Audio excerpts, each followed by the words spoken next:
Okay, cool. So I'm here talking to Catherine Cronin, who's a lecturer in IT and also the academic coordinator for online IT programs at University College Galway. She has a huge focus on open education, open educational resources. And I first encountered her, I think it was in ETMOOC in 2012, connecting with everybody and engaging with the networks of people, etc. And also, I should mention as well, she also has a huge focus on the role, opportunities and possibilities for women in education as well. So I've encountered her, I think, in both of those.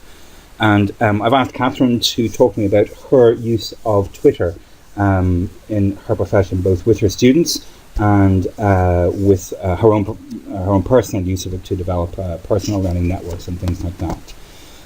So, Catherine, I wonder if you could. I know that you're working with a group of students in UCG at the moment, and you're getting them to actively engage with Twitter and to produce. I've seen some of their project work on digital identity and things like that. And I wonder if you could just talk to me a little about how you've been using Twitter with that class and your perspective and their perspective on it. Yeah, thanks for asking me, Keith. I've been using Twitter since about, I think it's 2009, and I suppose I very quickly it became for me a really essential tool in terms of learning and open learning, network learning. So I teach a module in the BSc Computer Science and IT program at NUI Galway, just called Professional Skills. And that module was traditionally about research skills and communication skills.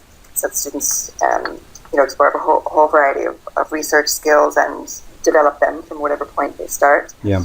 And then develop their writing skills and their oral presentation skills. But really, as 2010, 2011, 2012, we moved along. Social media became something that was very important in all of those activities.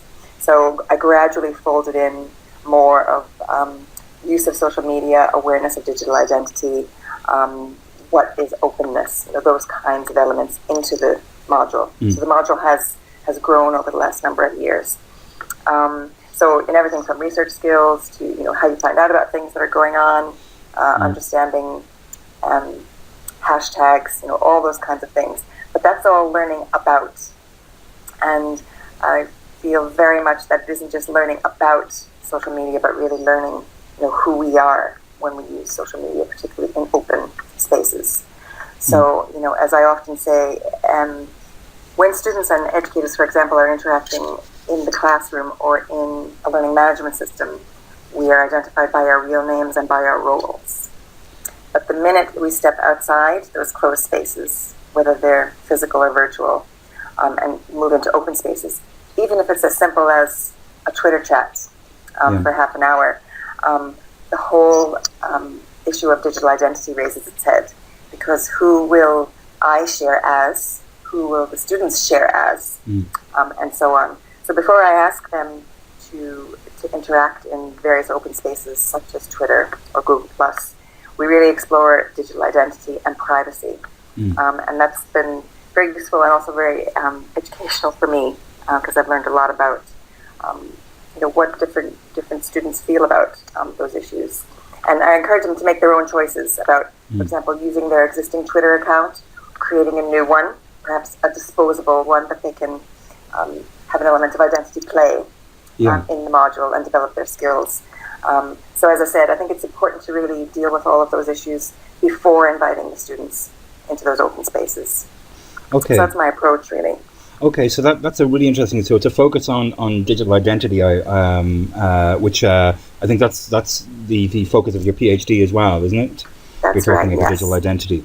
And I've been reading recently, it was a question that had occurred to me myself about inviting students to use social media, which is you are asking them in a certain sense to, because I think you're absolutely right, we express ourselves online, we are no less ourselves online than we are offline, and the things that we do and the things that we say and the people that we are no less real online than offline, and we have to be very careful with that. How we project ourselves is also how we create ourselves. The things that we say are actions that make ourselves.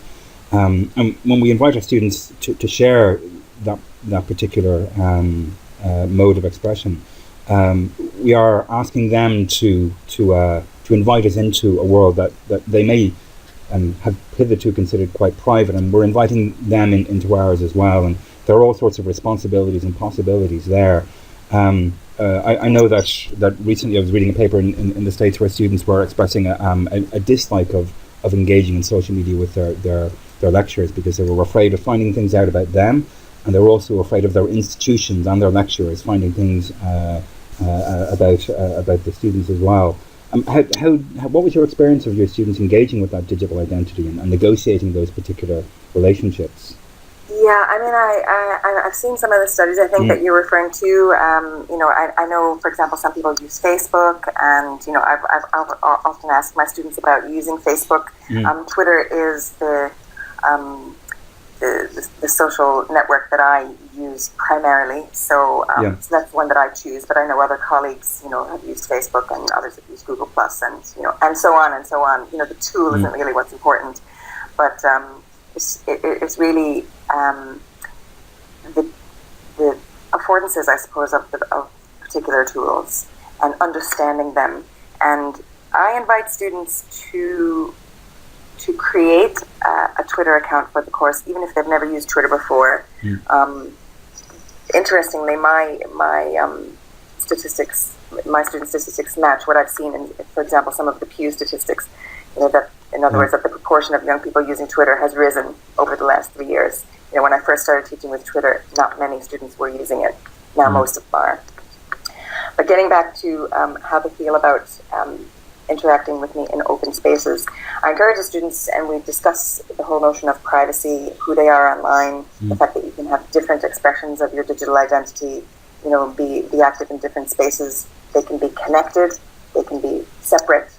So for the students that are particularly worried about their privacy, I encourage them to create a Twitter account that might be disposable, that's not connected to their primary email account, that may use a pseudonym and an avatar, just because it's important to learn about different social media ecosystems. Even if they don't use Twitter, it's important to know the kinds of conversations that are going on there, the ways educators are using them, the ways researchers are using them, the ways students are using them. And some students will take part in the activities and then never touch Twitter again. Some get very excited about it, and then there's a whole range of reactions in between. But I suppose the important thing is my goal is not to get all students on Twitter.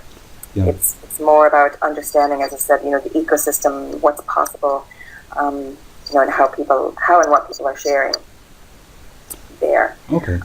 Because really, informal learning is in the open. I mean, students are using many social networks and different types of social media, and a lot of informal learning takes place that way. So I think it's really our responsibility to walk alongside students and give them some other opportunities to do that as scholars during the time that they're in higher education.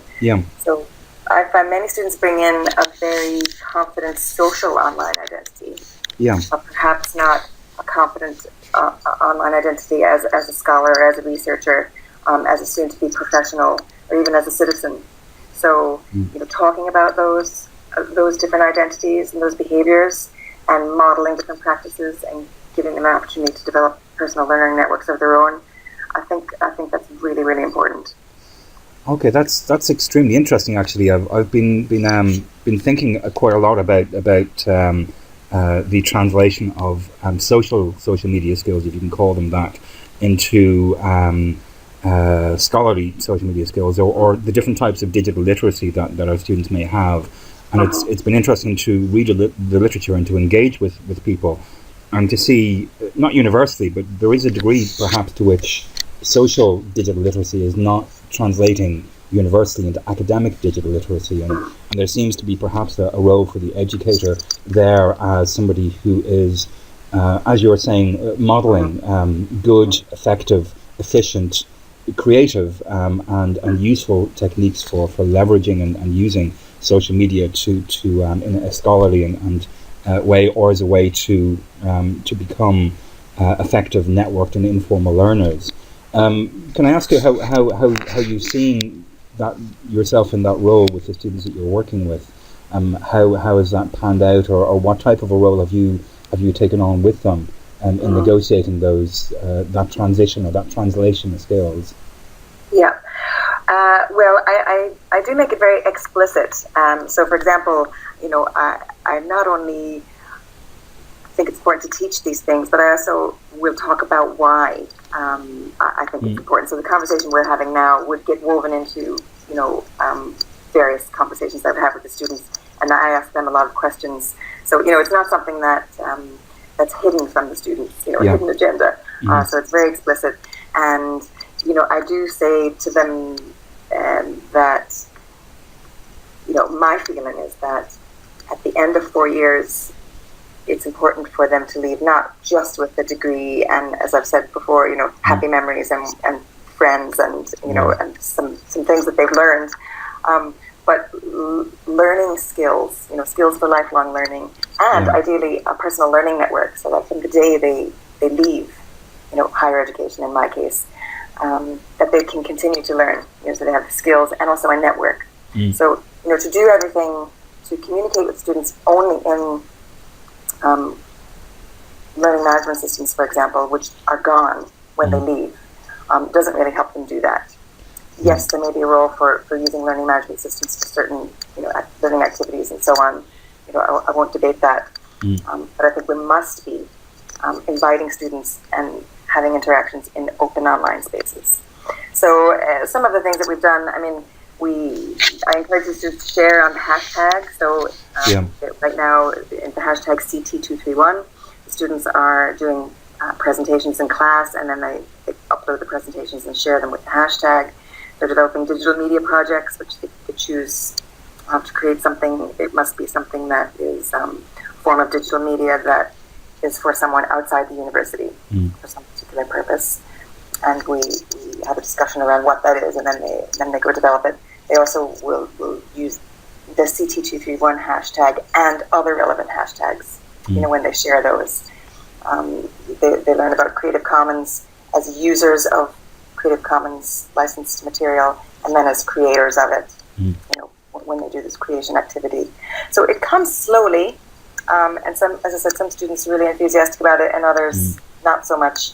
But I still think it's a very important part of the learning. And ideally, I'm not the only person doing this in higher education. I know in my program at the moment I am the only one. But I'd like to think that more and more, academic staff will be helping students, develop these skills. Yeah, I think I think in sorry, I'm just drawing some thoughts together here. It's really, really interesting being able to pick your mind like this. I think there are a lot of educators who a lot of the conversation about social media and education has been talking about the shift in role of the educator to somebody who is, and some educators see as a mere facilitator, and often that's talked about in I think a lot of educators are worried and nervous about that, are worried and nervous about the shift from being someone who's a central instructor who gives structure, from a move from more traditional modes to a new and for some educators strange and different role, and the role that you're describing seems to be a much more kind of a halfway house, and I mean that in a very positive way, a much more halfway house between that totally hands-off facilitating self-directed learning role, or that very, very traditional sage on the stage structured role. The role that you're describing seems to be one whereby you're providing the structure for your students to move from their previous experience of education, where it's very structured, towards one where they become self-directed autonomous learners. But your role is very much not a completely hands-off role. It's partially facilitator, but also partially that traditional structure giving as well. It seems to be a compromise or a negotiation between those two, what are seen often as opposing trends in education. I don't think they have to be, but yes, I'd like to think so. I think it's about exposing oneself as a learner also, because that's so important. And in fact, I think that was one of my favorite piece of feedback that I ever got from a student a couple of years ago was one who said, well, we see that you're learning too. And that's the kind of thing that can happen really powerfully when you move into open online learning spaces, in my experience. So, I make mistakes. I will venture and ask questions of people on Twitter and invite them to respond back to us, so students can see that I'm, asking questions and learning. As I said, exposing myself as a learner, not just as someone who knows all the answers. And I've quoted Howard Rheingold before to students. Wonderful Howard, who has been known to say that if you're not falling off, you're not close enough to the edge. So we try things, and sometimes they don't work out so well. We had a Google Map activity this year that was interesting and didn't quite work out as we had planned, but we picked up and talked about it and took it further. So I suppose it's that spirit of giving it a go, that you not being afraid that that it may not all work out. So I suppose it's just demonstrating that and just being that with students, and that's great learning for all of us. It reminds me of Alba Bandura talking about needing to demonstrate.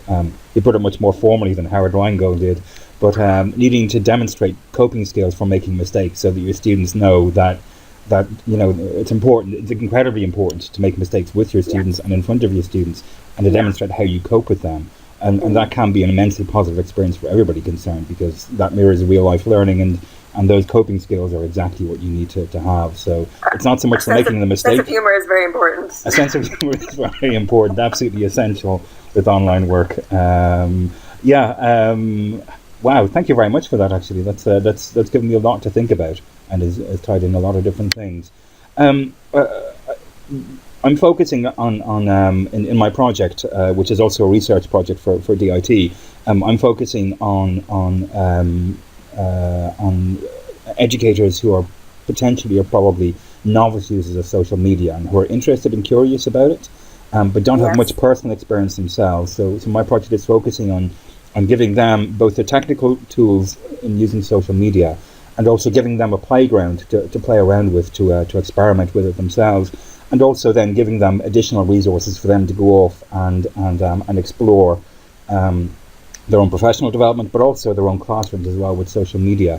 And my experience of lots of educators is that they often have huge enthusiasm, but when they encounter the stumbling blocks and the difficulties, it can be very disheartening.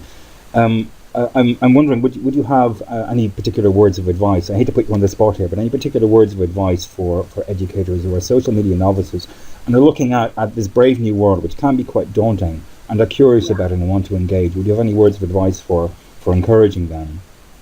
Yeah, I suppose it all depends on the individual. Some of what I might say might be terrifying to someone, or maybe really encouraging to someone else. But one of the turning points for me was developing my own personal learning network. So taking those first little steps using social media, which in my case was Twitter, and then went on to other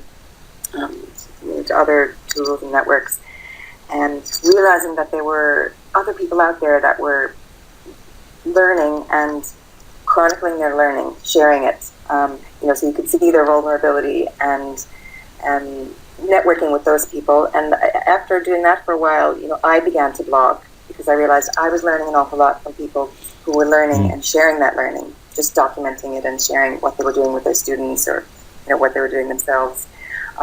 So I saw that the logical next step for me was to do that as well.